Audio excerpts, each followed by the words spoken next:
Hello students, तो कैसे हैं आप सभी। आई होप आप सभी बहुत अच्छे होंगे। तो आज के लेक्चर में हम पढ़ेंगे चैप्टर नंबर 4.1 के क्वेश्चन नंबर सेकंड के थर्ड पार्ट के बारे में। इससे पहले हमने काफ़ी सारे क्वेश्चंस इससे रिलेटेड कर चुके हैं। तो चलिए स्टार्ट कर लेते हैं आज का फर्स्ट क्वेश्चन। आज का फर्स्ट क्वेश्चन हमारे पास है। देखिए क्वेश्चन का स्टेटमेंट इस टाइप से है, Rohan mother is 26 older than him. यानी कि जो रोहन की जो माता है वो रोहन से 26 साल बड़ी है। The product of their age 3 years from now. यानी कि 3 साल बाद उनकी जो एज है उनका प्रोडक्ट जो है वो 360 हो जाएगा। We would like to find Rohan present age. तो हमें रोहन की प्रेजेंट एज को निकालना है। तो कैसे करेंगे, देखिए जब भी आपके पास कोई भी इस टाइप का क्वेश्चन आए जिसमें आपके पास एज से रिलेटेड पूछा गया हो, तो सबसे पहले आपने प्रेजेंट एज के बारे में बात करनी है। तो मैं यहाँ पे सबसे पहले लिख लेता हूं, let the Rohan present age. Rohan की प्रेजेंट एज हमने मान ली x। अब देखिए उसमें बोला क्या गया है कि रोहन की मदर जो है वो उससे 26 साल बड़ी है। तो रोहन मदर की एज कितनी हो जाएगी, रोहन मदर एज, रोहन की मदर की एज कितनी हो जाएगी, x प्लस 26। बिल्कुल सही है, क्योंकि उसने बोला क्या गया है कि रोहन की जो माता है वो 26 साल बड़ी है। उसके बाद बोला है the product of their age 3 years from now, यानी कि 3 साल बाद। अब देखिए यहाँ पे लिखेंगे सबसे पहले अकॉर्डिंग टू क्वेश्चन। क्वेश्चन में क्या बोला गया है कि 3 साल बाद, आफ्टर 3 ईयर्स, यहाँ पे लिखेंगे आफ्टर 3 ईयर्स रोहन एज। देखिए रोहन 3 साल बाद कितने का हो जाएगा, उसकी एज में हम 3 प्लस कर देंगे।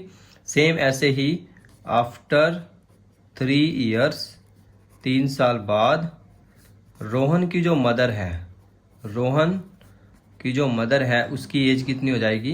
देखिए पहले उसकी एज थी x प्लस 26, तो इसमें हम 3 और प्लस कर देंगे। ठीक है, तो हमारे पास क्वेश्चन की स्टेटमेंट में इसी हिसाब से बोला गया था कि 3 साल बाद जो है रोहन की एज इतनी हो जाएगी और जो उनकी मदर है उनकी एज भी इतनी हो जाएगी।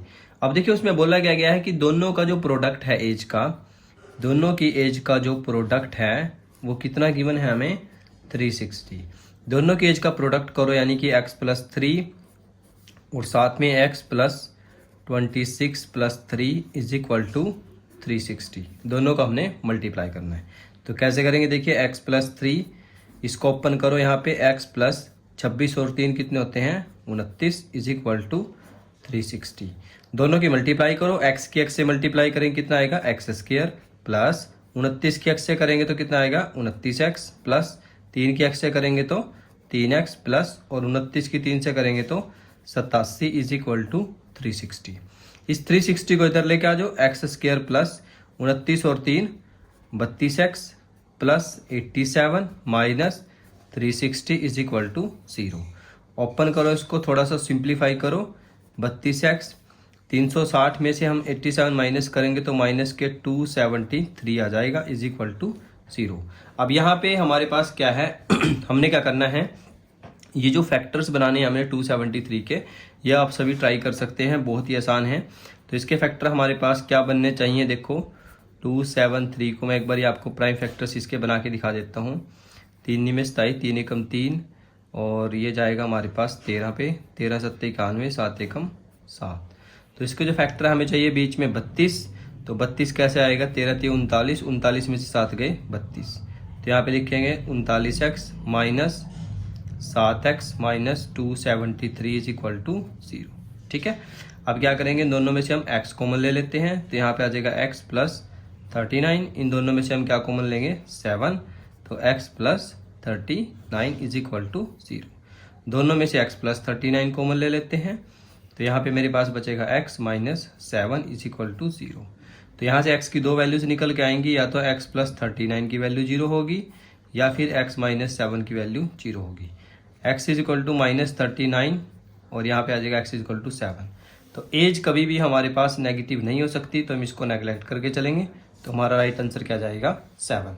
तो आप नीचे लिख सकते हैं, रोहन की जो प्रेजेंट एज है, रोहन प्रेजेंट एज कितनी है हमारे पास, x है यानी कि 7 है, और उसकी जो मदर है उसकी एज कितनी हो जाएगी, मदर की जो एज है वो कितनी हो जाएगी, x प्लस 26 दैट इज 26 और 7 33, यानी कि रोहन की जो मदर है वो 33 साल की है और जो रोहन है वो हमारे पास 7 साल का है।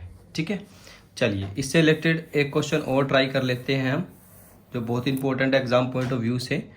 सेकंड का 4th पार्ट, ये क्वेश्चन बहुत इंपॉर्टेंट है, एग्जाम में आ सकता है आपके पास। क्वेश्चन है, a train travel a distance 480 kilometre at a uniform speed. एक ट्रेन जो है वो 480 किलोमीटर की स्पीड से चल रही है। If the speed had been taken 8 kilometre less, अगर स्पीड को 8 किलोमीटर कम कर दिया जाए, that it would have taken 3 hours more to cover the same distance. तो उसको सेम डिस्टेंस कवर करने के लिए कितना टाइम लगेगा? 3 घंटे ज़्यादा लगेंगे। We need to find the speed of train, हमें स्पीड निकालनी है ट्रेन की। तो कैसे करेंगे? देखिए, जब भी इस टाइप से कोई भी क्वेश्चन आए ट्रेन का, तो पहले आपने स्पीड को लेट करके चलना है। तो यहाँ पे लिखेंगे let the speed of train, speed of train, train की स्पीड हमने मान ली इसमें x किलोमीटर पर आवर। ठीक है, अब मान लेते हैं डिस्टेंस कवर्ड कितना है, डिस्टेंस कवर्ड, टोटल डिस्टेंस कितना कवर किया इसने? 480 किलोमीटर। उसके बाद लिखेंगे let T be the time, T be the time taken by train, कि ट्रेन ने जो है वो टी टाइम लिया, यानी कि हमें नहीं पता टी टाइम क्या लिया है, 5 घंटे 10 घंटे 15 घंटे, कितना टाइम लिया है इसको डिस्टेंस को कवर करने के लिए 480 को। ठीक है, अब यहाँ पे आप क्या करेंगे? सिंपली एक फॉर्मूला लगाएंगे डिस्टेंस का। डिस्टेंस का फॉर्मूला क्या होता है? स्पीड इनटू टाइम, ये फॉर्मूला आपने याद रखना है। ठीक है, डिस्टेंस कितना है हमारा? 480 इज इक्वल टू स्पीड कितनी है हमारी? x, और टाइम कितना है हमारा? t। यहाँ से क्या करते हैं हम? यहाँ से हम t की वैल्यू निकाल लेते हैं। तो t की वैल्यू क्या आ जाएगी हमारे पास? 480 बाई x, इक्वेशन नंबर 1। ठीक है, इस x को इधर लेके आएंगे तो इसके डिवाइड में चला जाएगा। अब उसने बोला क्या गया है कि अगर स्पीड को 8 किलोमीटर कम कर दें, तो यहाँ पे लिखेंगे अकॉर्डिंग टू क्वेश्चन, क्वेश्चन के अकॉर्डिंग क्या बोला गया है? न्यू स्पीड ऑफ ट्रेन, क्योंकि उसने बोला है ना स्पीड कम कर दे। न्यू स्पीड ऑफ ट्रेन, पहले स्पीड थी ट्रेन की x, अब उसने बोला 8 किलोमीटर कम कर दे, यानी कि x minus 8 kilometre per hour. ठीक है, डिस्टेंस सेम बोला गया है, और टाइम कितना लगेगा इसमें? टाइम उसने बोला है कि 3 घंटे ज़्यादा लगेंगे। तो पहले टाइम हमें लग रहा था t, और अब हमें कितना टाइम लगेगा? t + 3, ठीक है, आवर्स। तो ये डिस्टेंस लगेगा, ये टोटल टाइम लगेगा हमें। अब इसमें फिर दोबारा से फॉर्मूला लगाओ डिस्टेंस का। डिस्टेंस का क्या फॉर्मूला होता है? Speed into time. ठीक है, डिस्टेंस कितना है? 480 इज इक्वल टू स्पीड हमारे पास है x माइनस 8 और टाइम है हमारे पास t + 3। अब क्या करेंगे? इसको x माइनस 8 को इसके नीचे लेके आ जाओ। 480 by x minus 8 is equal to t + 3। अब देखिए यहाँ पे हमें निकालना क्या है? हमें निकालनी है स्पीड ऑफ ट्रेन। तो स्पीड के लिए हमें यहाँ पे t की वैल्यू को पुट करना पड़ेगा इसके अंदर। ये जो फर्स्ट क्वेश्चन में हमने वैल्यू निकाली थी ना, ये वैल्यू हमें इसके अंदर पुट करनी पड़ेगी, तभी हमारा जो x की वैल्यू है वो निकलेगी। तो क्या करते हैं, जो फर्स्ट इक्वेशन में t की वैल्यू आई थी इसको इसके अंदर पुट कर देते हैं। तो हमारे पास क्या बनना चाहिए? ये बन जाएगा 480 by x minus 8 is equal to, इधर हमारे पास आ जाएगा 480 बाय x + 3। ठीक है, अब इसको इधर लेके आ जाओ 480 वाले को। 480 by x minus 8 minus 480 by x is equal to 3। दोनों में से हम 480 कॉमन ले लेते हैं। दोनों में से जब 480 कॉमन लेंगे तो हमारे पास यहाँ पे क्या बचेगा? 1 by x minus 8 minus 1 by x is equal to 3। ठीक है, सिंप्लीफाई करके ये आ जाएगा। 480 हमने इसलिए कॉमन लिया ताकि हम इसको आसानी से सॉल्व कर सकें। अब इसके बाद देखिए 480, यहाँ पे अंदर हम एलसीएम लेते हैं। अंदर दोनों वैल्यूज अलग अलग हैं तो दोनों एलसीएम नीचे आएंगे, x माइनस 8 भी और साथ में x भी। यहाँ से x माइनस 8 कैंसिल होगा तो यहाँ कितना बचेगा? x माइनस, यहाँ से x कैंसिल होगा तो x माइनस 8 आ जाएगा। ठीक है, इस तरीके से इज इक्वल टू 3। तो बहुत आसान है। अब इसको ओपन करो, ये हमारे पास आ जाएगा 480, साथ में x minus x plus minus minus plus यानी कि 8 बाय में इसको मल्टीप्लाई करो, x² minus 8x is equal to 3।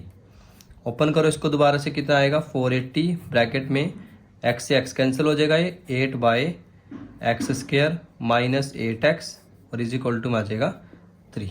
ठीक है, अब क्या करेंगे, इसकी क्रॉस मल्टीप्लाई कर दो इसकी इसके साथ, और ये जो सारी वैल्यूज बच रही है इसकी इसके साथ। जब इसकी मल्टीप्लाई इसके साथ करेंगे तो कितना आएगा, 3x² माइनस 8 थी ये 24x और इज इक्वल टू में मेरे पास आ जाएगा 0, 8 8 64, 6 8 चौके 32 और 6 38, तो ये आ जाएगा।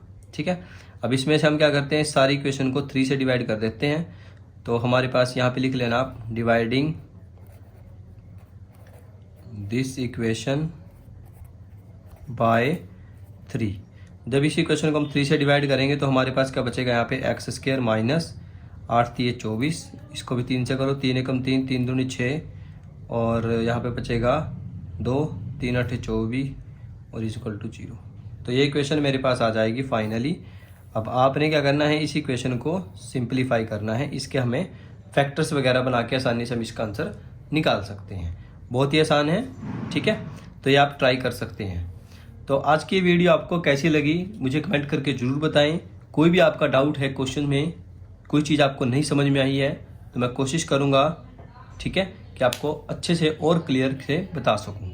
वैसे तो मैंने बहुत कोशिश की है कि बच्चे को बिल्कुल समझ में आए। ठीक है, तो चलिए इस वीडियो में इतना ही दोस्तों। पढ़ाई करते रहिए। All the very best.